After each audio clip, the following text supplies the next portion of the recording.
We are preparing this budget in the midst of the challenges that we are facing. We have tried to emphasize the fact that we are going to to keep the Ministry of Health protocols issued relating to COVID. And I want each and every one of us to turn to your neighbor and say, keep your socio-economic distance. As we launch this 2022-2023 and medium-term budget making process, I wish to emphasize that public participation and involvement of stakeholders in the budget making process is a core and key requirement of our Constitution 2010, and the PFM Act 2012. In this regard, we expect sector working groups to devise innovative mechanisms of involving their stakeholders in the development of sector priorities, and also to document the same as guided by the communication that was issued from the National Treasury, and that was via the Treasury Circular number 8/2021. And so, ladies and gentlemen, I wish to emphasize that resources, as we all know, are limited.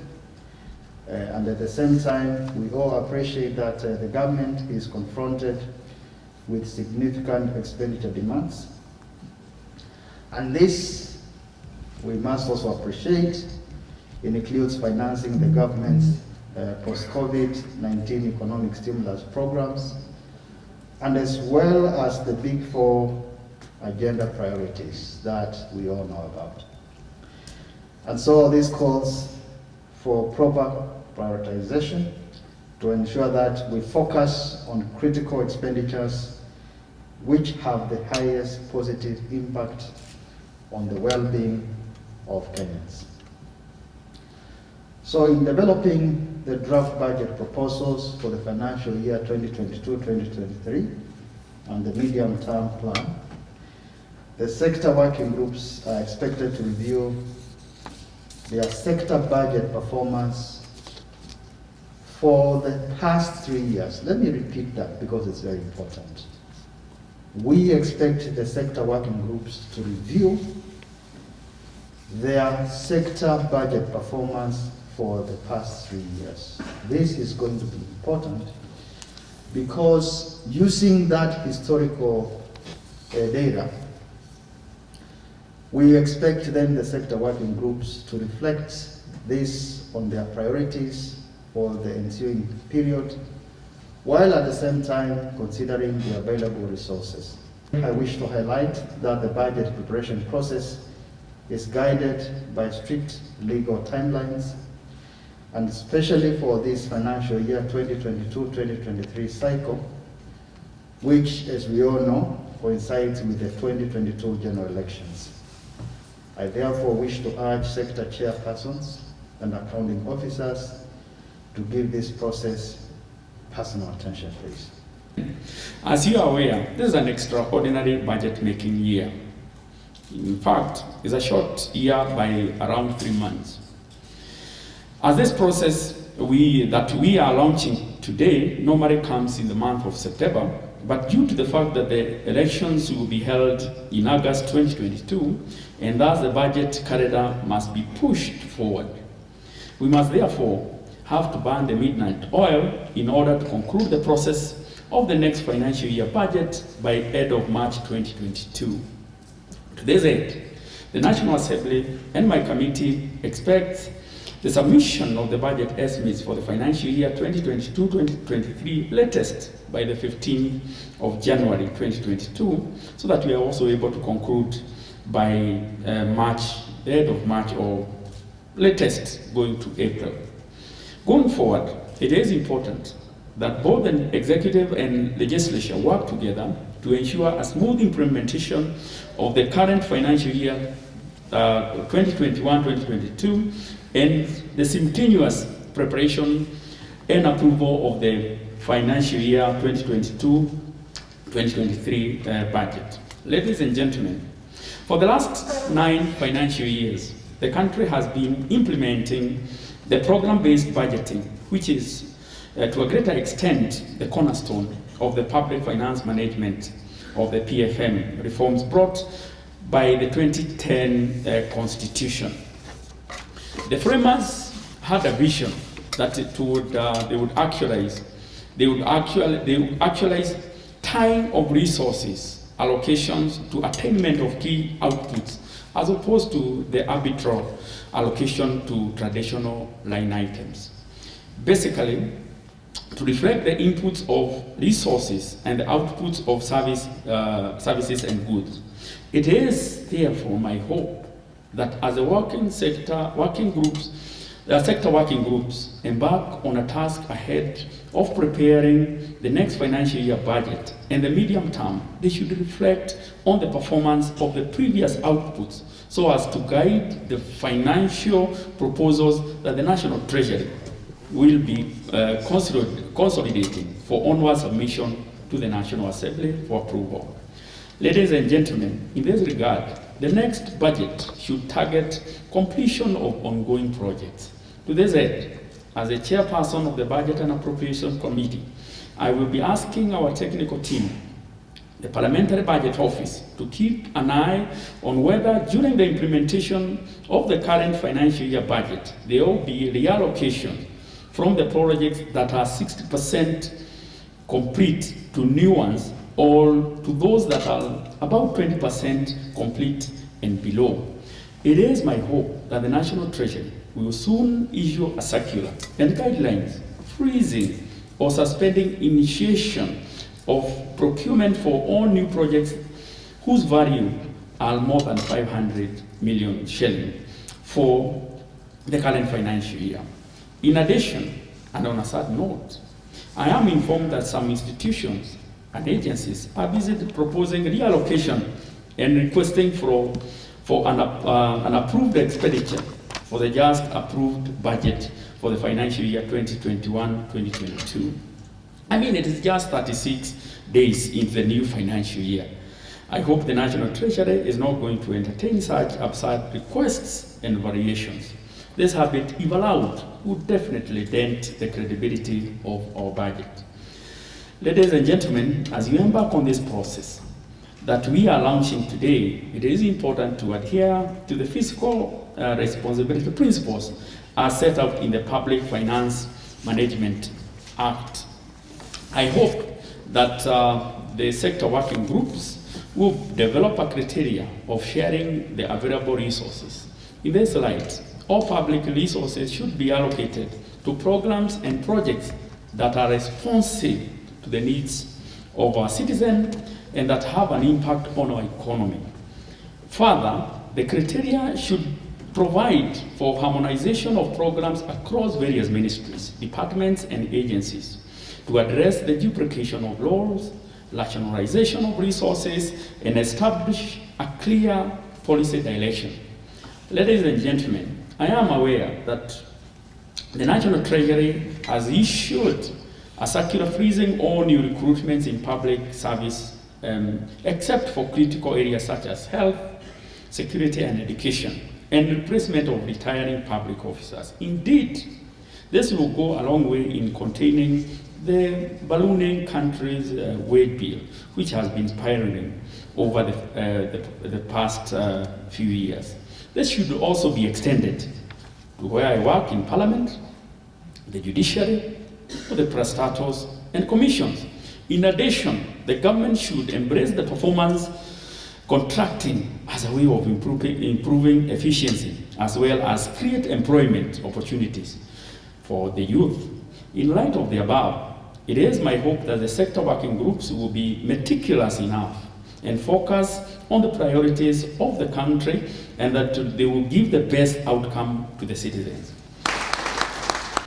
The emergence of COVID-19 pandemic 2019 and the subsequent health and economic crisis marked a turning point in many economies of the world, including Kenya. Uncertainty still surrounds the global economic outlook, especially in terms of how the pandemic will unfold. Today, As we launch the budget preparation process, we need to be alive that our economy is not fully recovered from the negative impacts of the COVID-19. A lot still needs to be done to reverse the negative impact of the pandemic, from disruption of businesses, loss of jobs and incomes, as well as stemming inequalities in the country. In this regard, interventions across all sectors of the economy to address the rising unemployment, health challenges and income inequalities occasioned by the COVID-19 pandemic is imperative.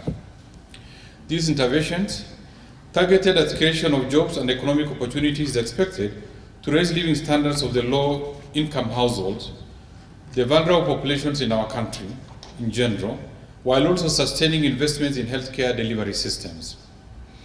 The sector working groups process will therefore provide framework for ministries, departments and agencies to identify, prioritize, and allocate resources to areas that will have the greatest impact in addressing the above challenges.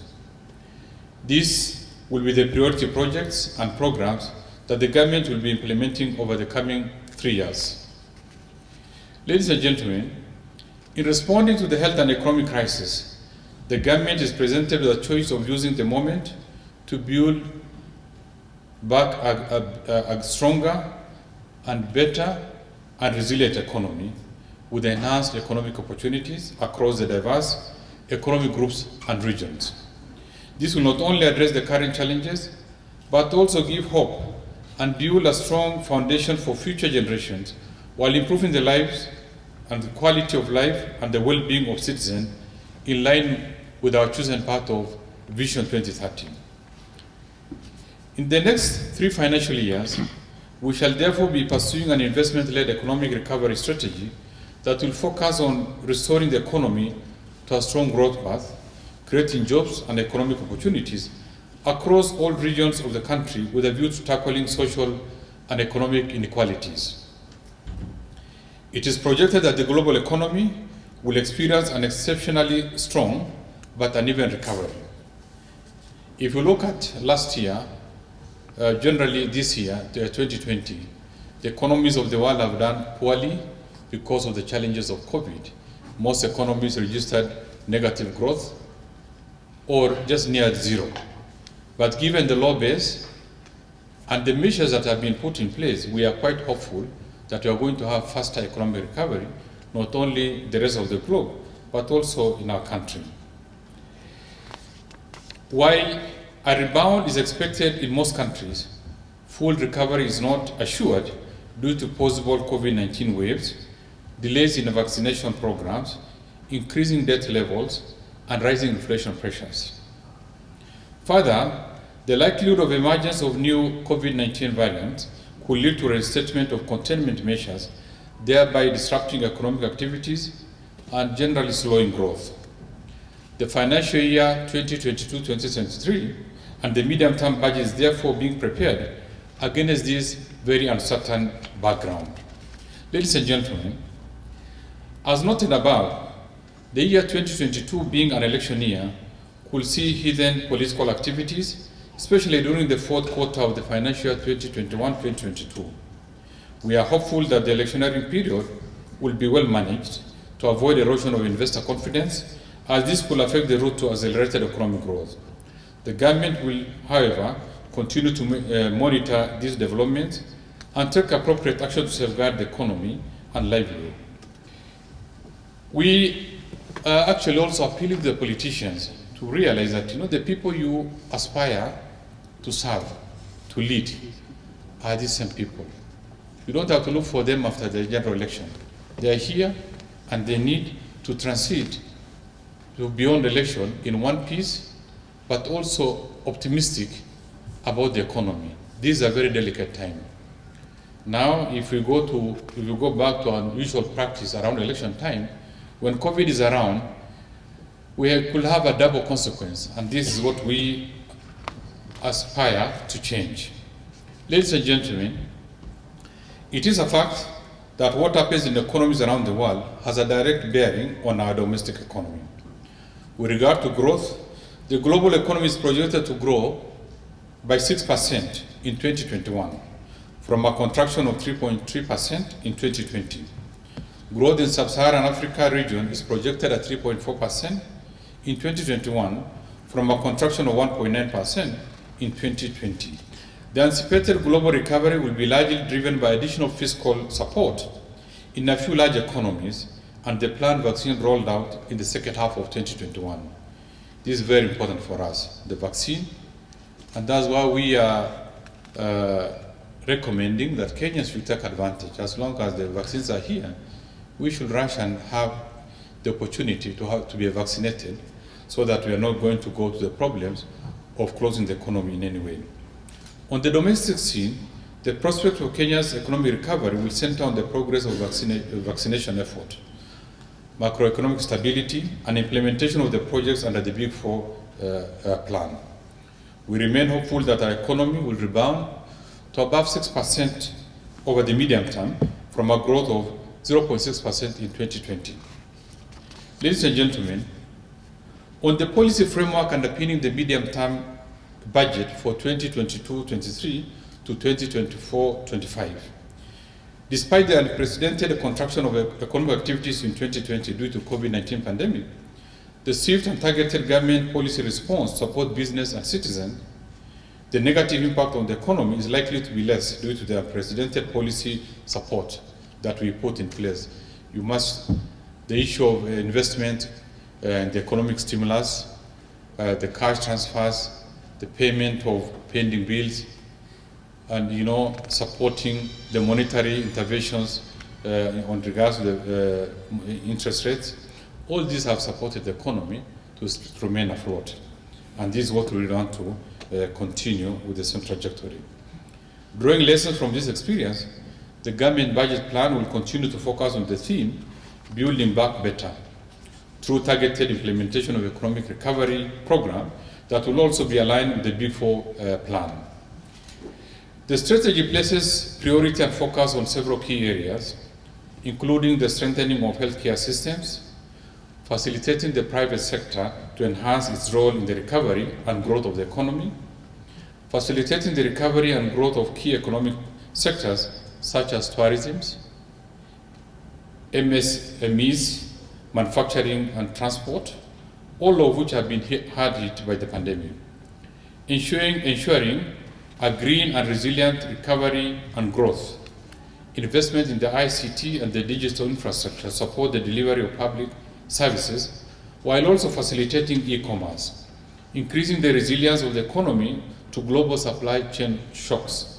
Strengthening the national capacity for disaster preparedness, mainstreaming diaspora financial and human resources, strengthening governance and economic management, expediting implementation of policy, legal, and institutional reforms, and strengthening the monitoring and evaluation systems in order to ensure effective implementation. The recovery programs will be mainstreamed to the regular programs of ministries, departments, and agencies.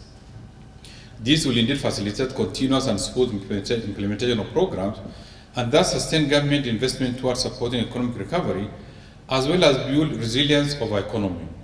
In this regard, the medium-term fiscal framework will be anchored on a number of assumptions. And one, real GDP growth of above 6%, maintaining inflation within the range of plus or minus 2.5% of the targeted 5%.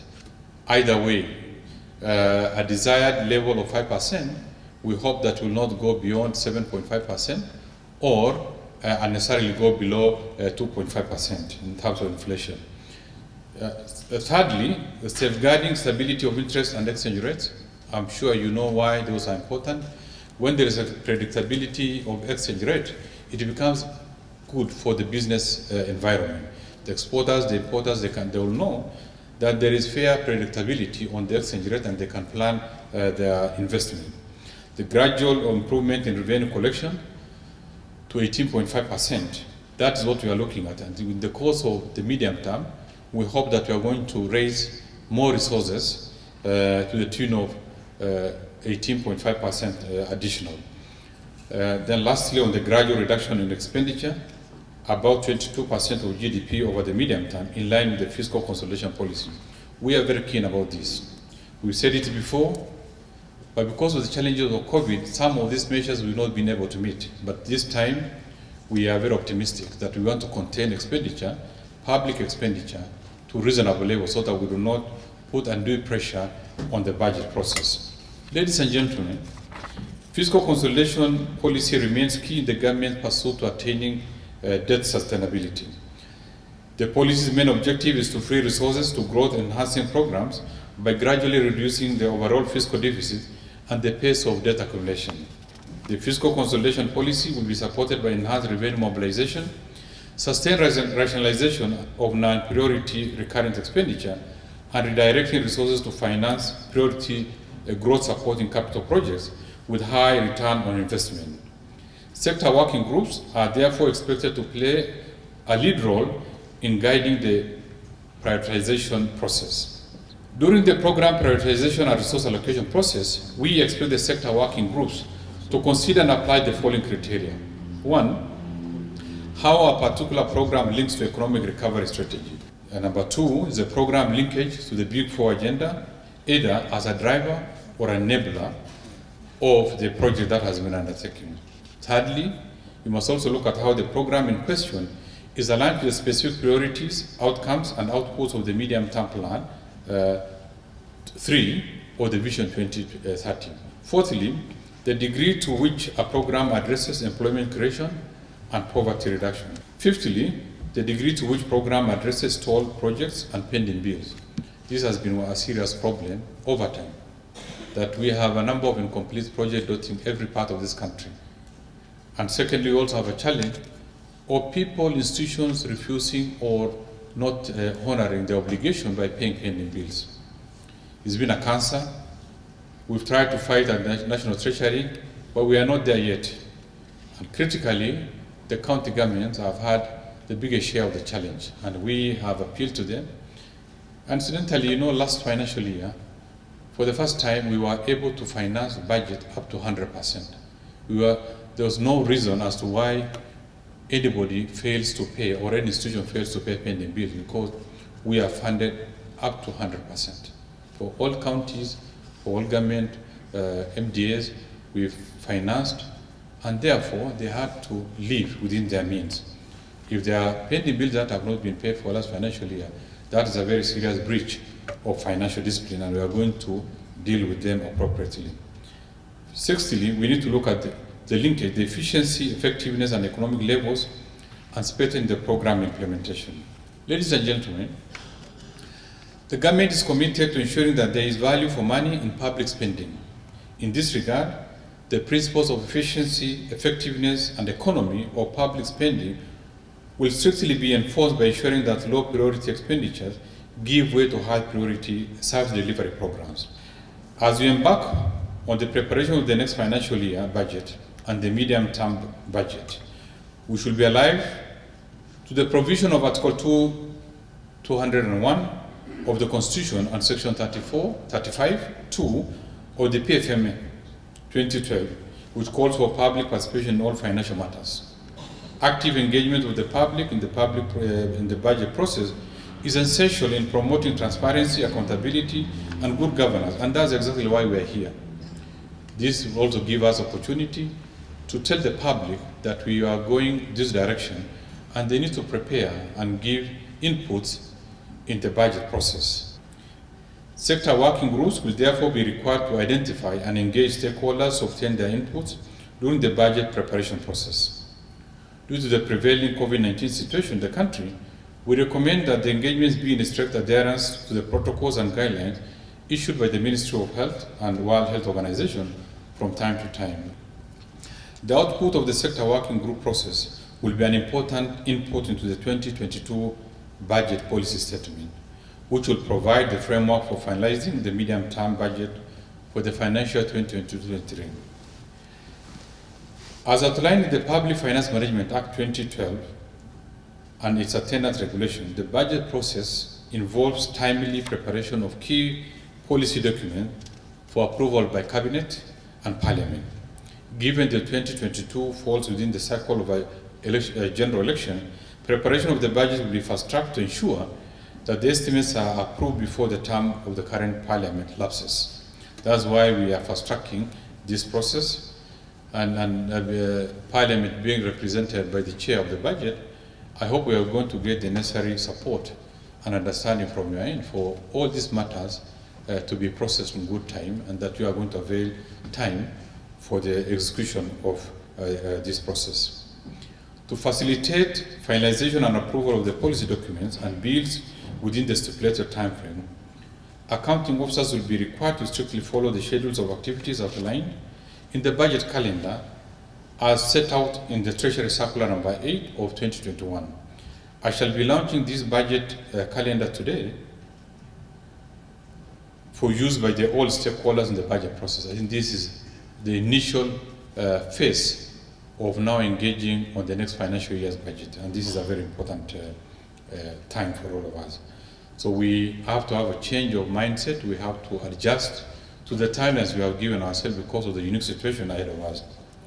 Ladies and gentlemen, it's now my humble duty and pleasure to officially launch the budget preparation process for the medium-term period 2022-2023 to 2024-2025.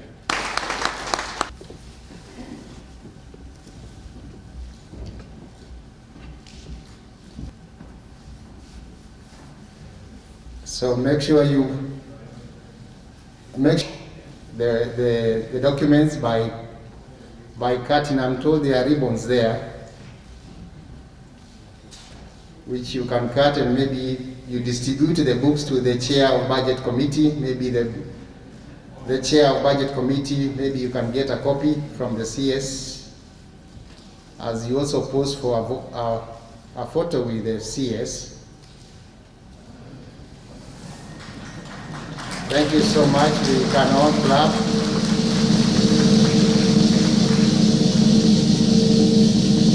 The PSS there can also receive a copy, and the DG. The government has prepared the first and the second annual progress reports, APR, on the implementation of the MTP3, and it is in the process of preparing the third APR. The government is also in the process of undertaking mid-term review, MTR, of MTP3. That is, we want to know where we are with regard to implementation of the MTP3, which we started in 2018, and now we are in 2021.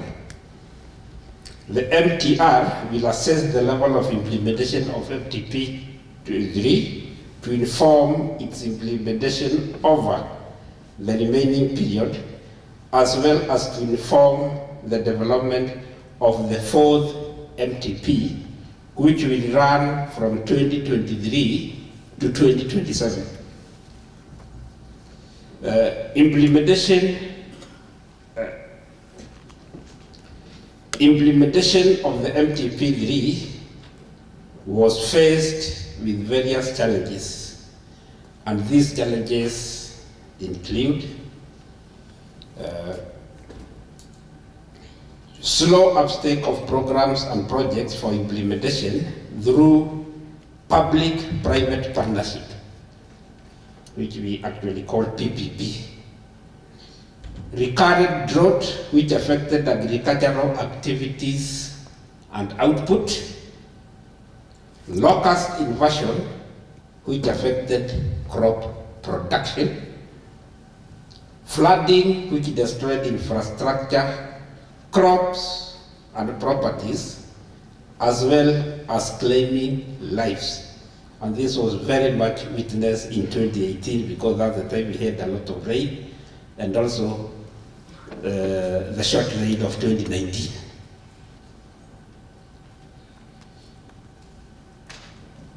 Lower than targeted revenue collection vis-a-vis a high expenditures for MTP3 programs and projects, and of course, COVID-19 pandemic from the early 2020. Those are some of the challenges that we face as a country. Some of them were not only faced in Kenya, but they were actually felt in other parts of the world, and particularly in our region of East and Central Africa. The 2022-2023, 2024-2025 medium-term budget will implement the last financial year of 2020-2023 of the MTP3.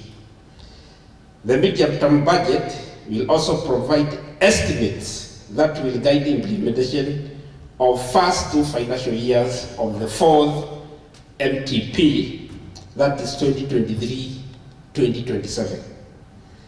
Setting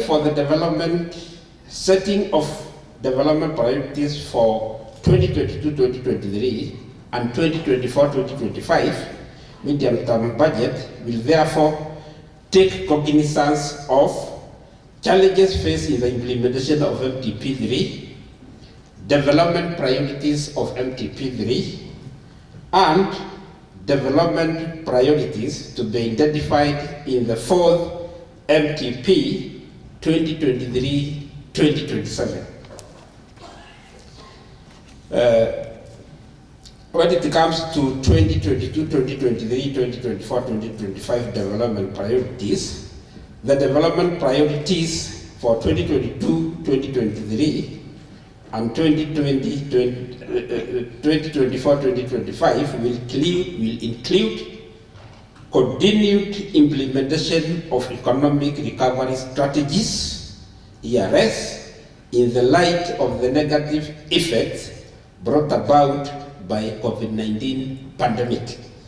The pillars of the ERS include enhanced budgetary allocations to strengthen healthcare systems, enhanced role of the private sector in the recovery strategy, support to recovery and growth of MSMEs, upscale investment in ICT and digital infrastructure, facilitated clean, green, and resilient growth, increased resilience of the economy to global supply chain shocks, improved economic management and governance, strengthening national capacity for disaster risk management, addressing inequality, social cohesion, community resilience, and strengthening social protection, and finally, coordinated multilateral and regional collaboration initiatives. The global economy is projected to grow at 6.0% in 2021 and 4.9% in 2022.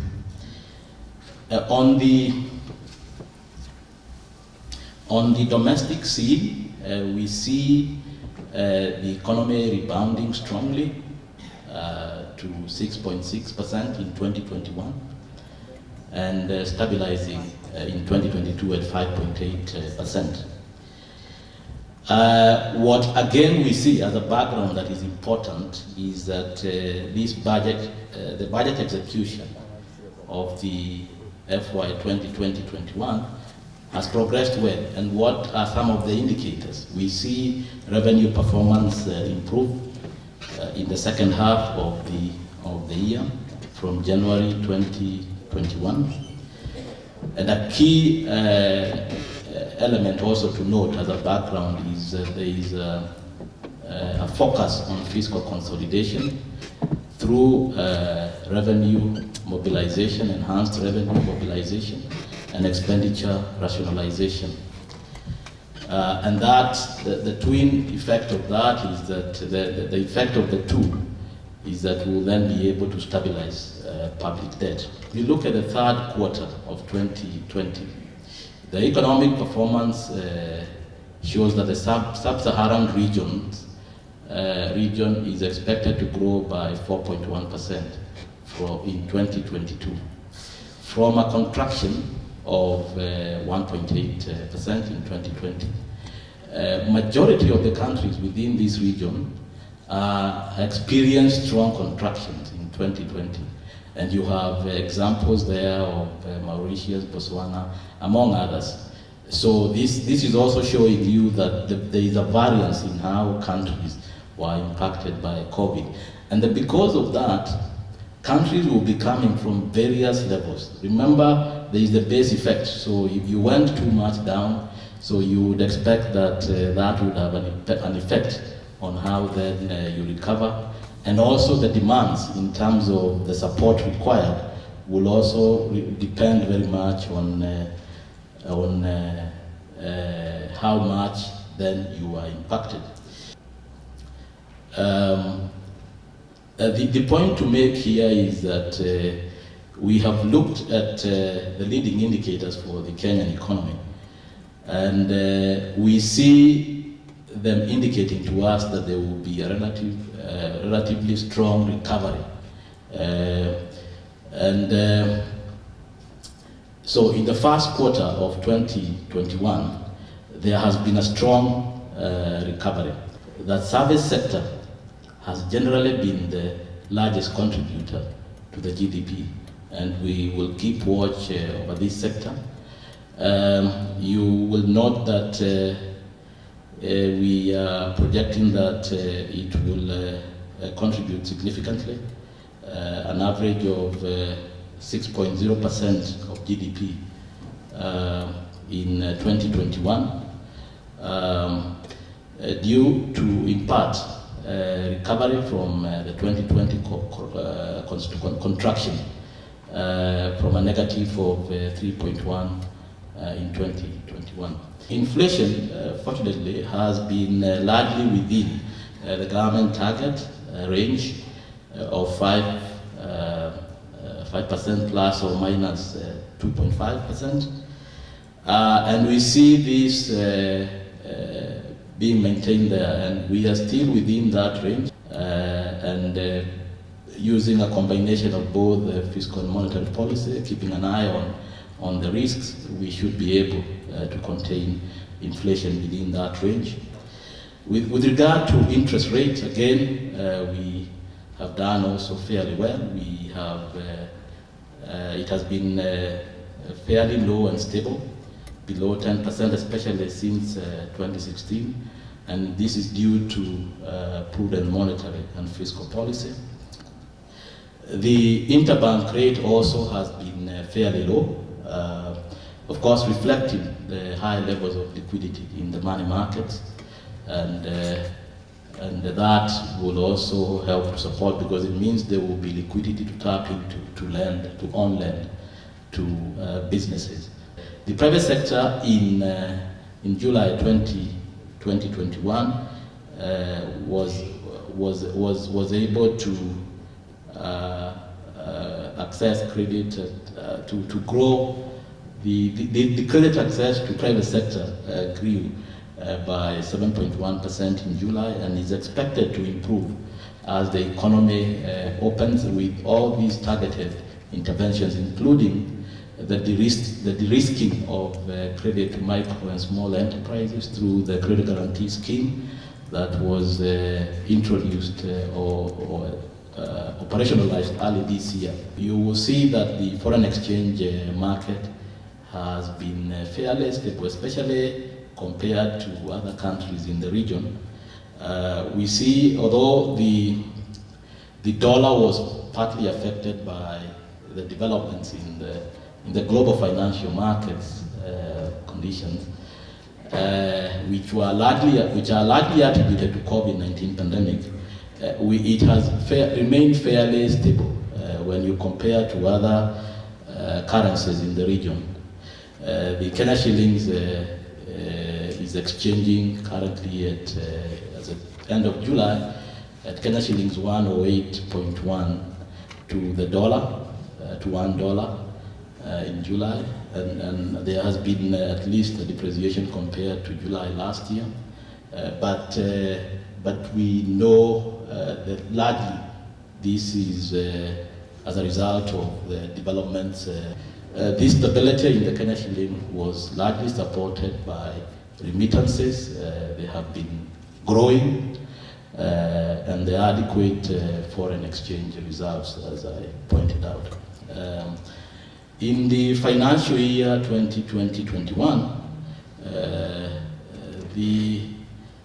the total cumulative revenues, including A&A, were at 1.3738 billion. But the point then to note there is that on the revenue side, there was a shortfall, yes, largely also attributed to the effects of COVID. That shortfall, largely the bulk of it was accounted for by the first half of the financial year 2020-21. But let's look at the second half and what we are seeing towards the end of the financial year 2020-21. We see a peak in revenue. I don't think I need to belabor this. I think the point here to note is that the key tax heads, looking at the key tax head, excise duty, VAT and import duty registered positive growth. We had a problem with income tax. Income tax had contracted, but we do anticipate that going forward, even the income tax will turn around. But we are keeping an eye on that. On the expenditure side, the total expenditure and net lending, if we could move on to the next slide, was at 2.755. Of course, there was lower absorption, both in recurrent and development. Recurrent, the shortfall in the expenditures was 52.6 billion, and development 71.2. Again, that explains the below target performance. You can see that we are projecting a higher growth in 2022-23. It is largely based on three factors. One, we anticipate that there will be, as I've said, we expect there will be economic recovery. There are signs that the economy is recovering. We expect that other economies will also improve, so trade will improve. So there will be flows into this country. We can sustain remittances to Kenya.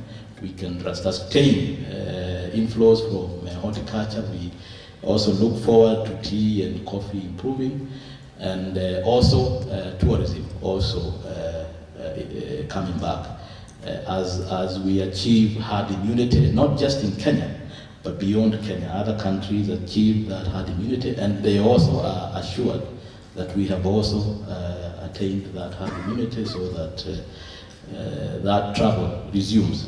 And that's the message when you look at now expenditures are dropping as a percentage of GDP. That is to say that that will help us to achieve our fiscal consolidation agenda. The growth we are looking at is 6.6% in 2021 to stabilize at 5.8%. We give the figures both by way of calendar year and fiscal years. This is just, but what is important to note in the last bullet there is that this will be supported by a number of factors. One is I have described how we intend to keep or to maintain macroeconomic stability. So that is priority number one, to ensure our growth. Number two is the ongoing investment in the Big Four agenda. Number three is a turnaround in trade as economies recover.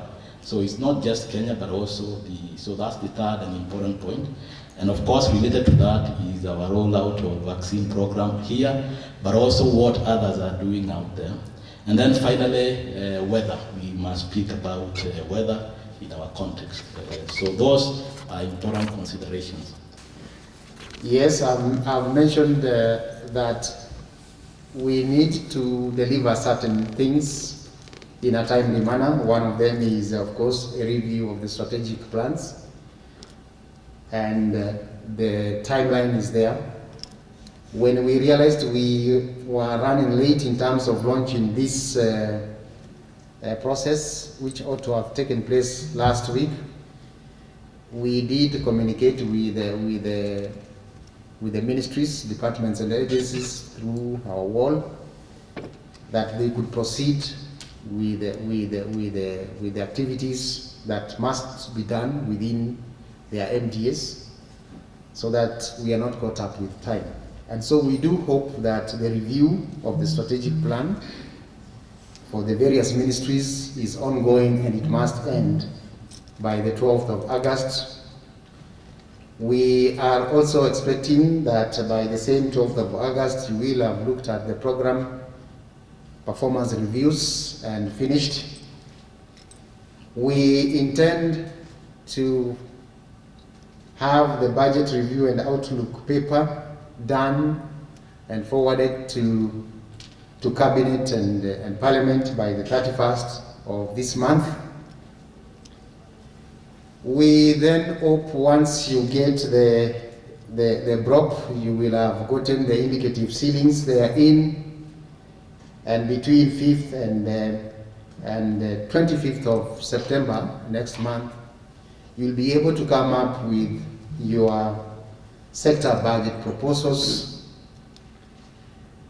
And in the first week of October, 6th to 8th, we do hope that we will converge here with the greater members of the public, and each of the sectors would then be presenting to the public the proposals that have been made by the respective sectors for the purpose of validation before we use them to prepare the budget policy statement.